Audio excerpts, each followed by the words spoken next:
Steroids and tattoos. Two things on my mind at the moment.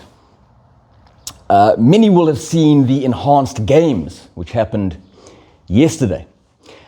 There's a misconception that these are sports competitions that allow unlimited use of performance-enhancing drugs. That's not quite the case. The drugs that these athletes are allowed to use all have to be FDA-approved medications. Nonetheless, they're allowed to use plenty of chemicals that are barred by the mainstream regulatory bodies. This has caused a lot of debate. It has also tested my stance, my very much freedom-loving stance. So let's consider two polar approaches. One is my initial instinct. Freedom. If you're a grown-up, you should be free to put whatever you choose into your body. If that means EPO, steroids, whatever the case may be, up to you. And the sort of infrastructure, if you like, around that. Competitions to allow this, broadcasting, commerce, all again, freedom. Freedom to exchange goods and services and money. There's also a somewhat compelling stance on the other pole. It says, well, adults should be somewhat protected from their own foolishness. And this extends to medical treatments. And this is what the enhanced games uses. These athletes are all being managed by doctors. So perhaps at a minimum, on this argument, doctors should not be prescribing the performance-enhancing drugs.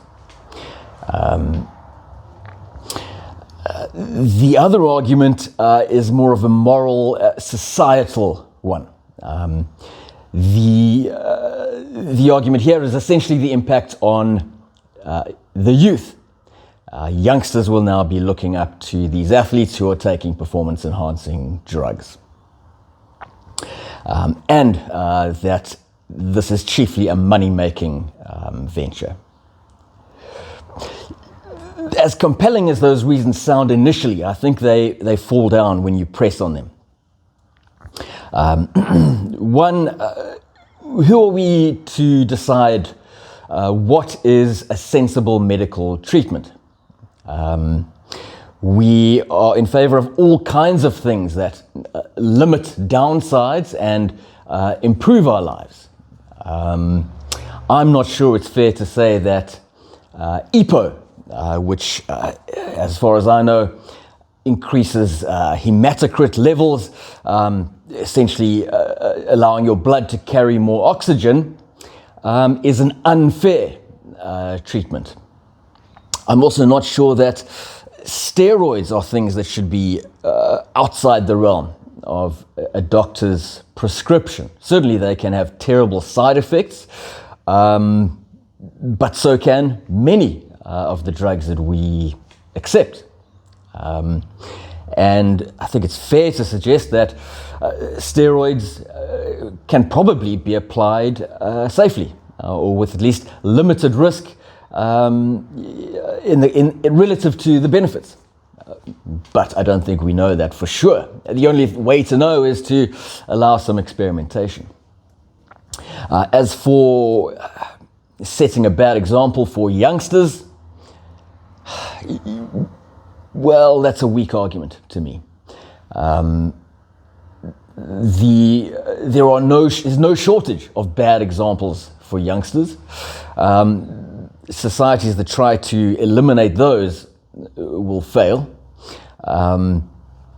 And really, it will always be the case that there are bad influences, and it's for parents, communities, society to guide youngsters in the right direction. As for the argument that this is a money-making venture, yes, they don't deny that.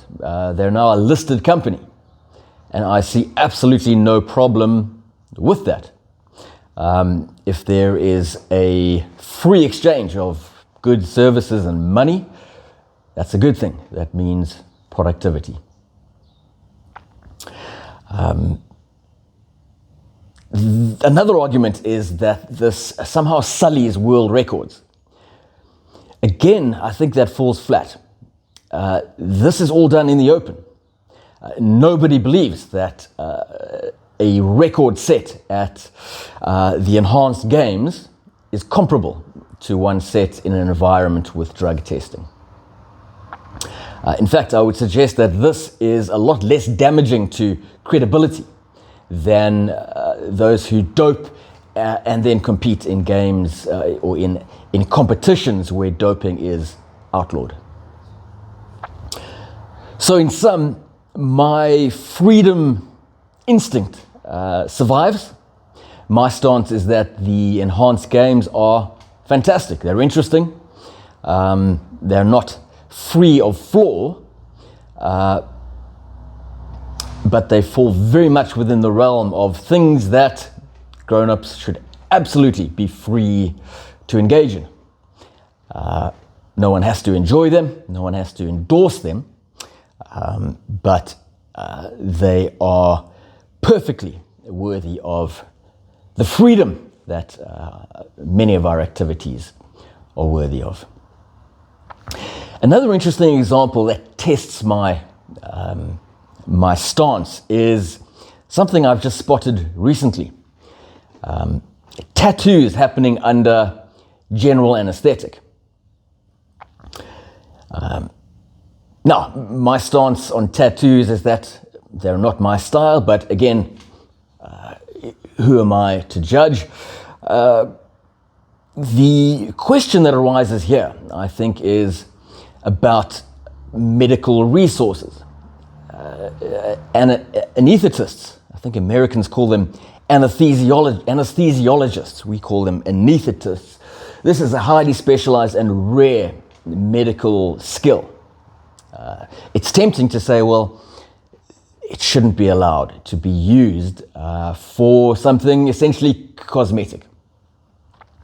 Some of these tattoos seem to last most of the day, 6 or 8 hours, maybe more.